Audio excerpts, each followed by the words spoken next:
10 करोड़ लोगों को बौद्ध बनाएंगे। मैंने बोला उनसे तो बहुत अच्छी बात है, लेकिन मैं आपको एक बात बता दूं, भारत की धरती पर डॉक्टर अंबेडकर के बौद्ध धर्म स्वीकार करने के बाद जितनी भी दीक्षाएं हुई हैं सब इल्लीगल है। ये मैं आरोप लगा रहा हूं। मैं भिक्षुओं के साथ भी अगर अन्याय हुआ नहीं दिया तो हम इस भारत की धरती पर समस्त बौद्ध भिक्षु सड़कों पर उतर के अंतरराष्ट्रीय मंच पर भारत की राजनीति के नेतृत्वकर्ताओं को नंगा तो करेंगे ही, जो भी लोग बौद्धों के साथ खिलवाड़ करेंगे उन्हें चैन की नींद नहीं सोने देंगे। हम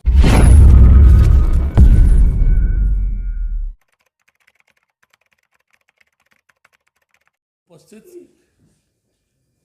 मीडिया के जो भी एंकर हैं, संचालक हैं, मैं उनकी तथा उनके जो श्रोता हैं, दर्शक हैं, उनको शुभकामना प्रदान करता हूँ।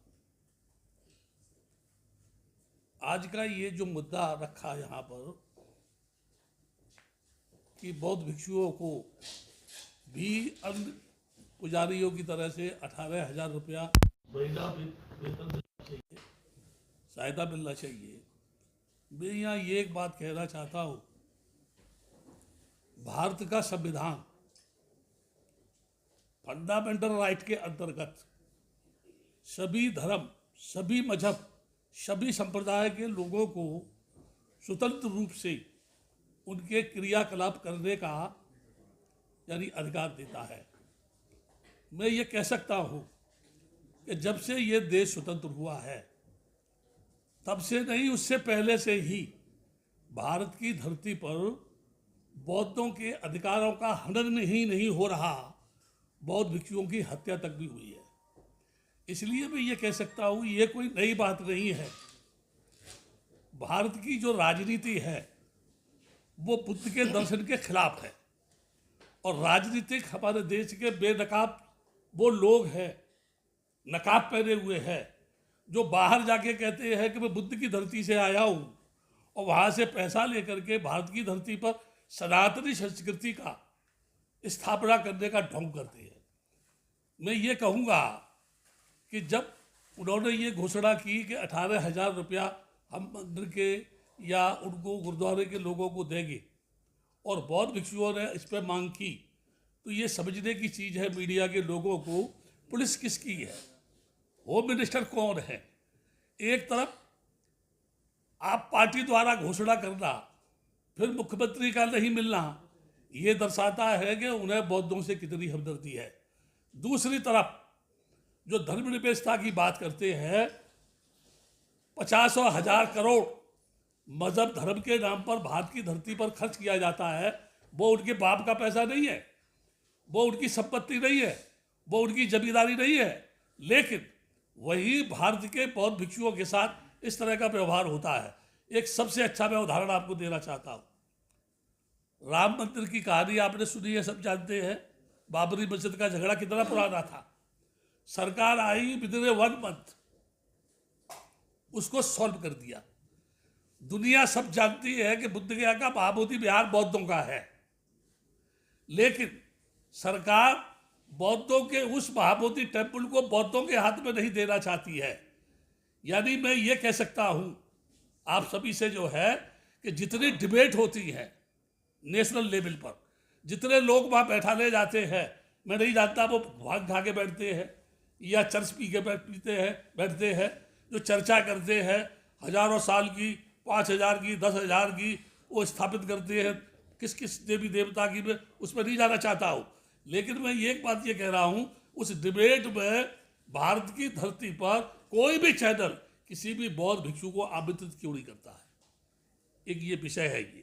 इसलिए मैं ये कहूँगा, भारत का भिक्षु ये जान चुका है कि ये सरकार बौद्धों के साथ सौतेला व्यवहार करती है, और लोग जब कभी कोई बौद्ध भिक्षु किसी भी मूवमेंट को लेके चलता है तो कुछ चंद लोग उसका राजनीतिकरण करके स्वयंभू उसके लीडर बनने की कोशिश करते हैं।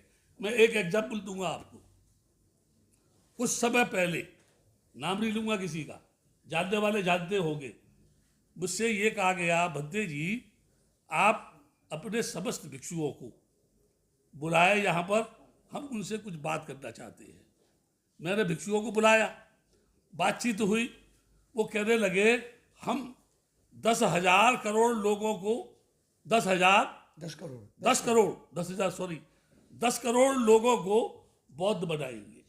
मैंने बोला उनसे ये तो बहुत अच्छी बात है, लेकिन मैं आपको एक बात बता दूं, भारत की धरती पर डॉक्टर अंबेडकर के बौद्ध धर्म स्वीकार करने के बाद जितनी भी दीक्षाएं हुई हैं सब इल्लीगल है। ये मैं आरोप लगा रहा हूं। मैं इल्लीगल क्यों है? लीगली नहीं है। लीगली वो होती है जो एफिडेविट दे के कहता है कि इसे छोड़ के मैं इसे अपना रहा हूं, तब वो लीगली मानी जाती है। केवल कहते हैं बाबा साहब बनने की कोशिश तो लोगों ने की, लेकिन बन नहीं पाए क्योंकि बाबा साहब की तरह से वो समाज के लिए समर्पित रही है। बाद में कहा गया कि मीटिंग अंबेडकर भवन पे बुला लो। वहाँ बुलाई तो वो खुद ही नहीं थे जिन्होंने ये घोषणा की कि वो बंदे जी बुलाओ, वहाँ वो खुद भी नहीं थे। उसके बाद अलग अलग भिक्षुओं को बुला करके उसको शुरुआत की गई, यानी कामयाब तो नहीं हुए। भिक्षु को ही बुलाया गया, भिक्षु भी उसमें 1-2 आए और आज दिन आए। आजकल जो है आपने देखा होगा मीडिया में या पेपरों में देखा होगा, कोई किसी मुद्दे को उठा रहा, कोई किसी मुद्दे को उठा रहा, कोई किसी मुद्दे को उठा रहा। There are so many divisions in Buddhist unity. और ये कौन कर रहा है? इसके पीछे आरएसएस का हाथ है। ओपन कर रहा, मैं गिनती करा सकता हूँ, लोगों के सामने स्पष्ट उनके चेहरे रख सकता हूँ। इसलिए मैं ये घोषणा कर रहा हूँ कि यदि ये घोषणा की गई है कि हम पुजारियों को 18,000 रुपये पर मंथ देंगे, तो बौद्ध भिक्षुओं के साथ भी अगर अन्याय हुआ, नहीं दिया, तो हम इस भारत की धरती पर समस्त बौद्ध भिक्षु सड़कों पर उतर के अंतर्राष्ट्रीय मंच पर भारत की राजनीति के नेतृत्वकर्ताओं को नंगा तो करेंगे ही। जो भी लोग बौद्धों के साथ खिलवाड़ करेंगे उन्हें चैन की नींद नहीं सोने देंगे।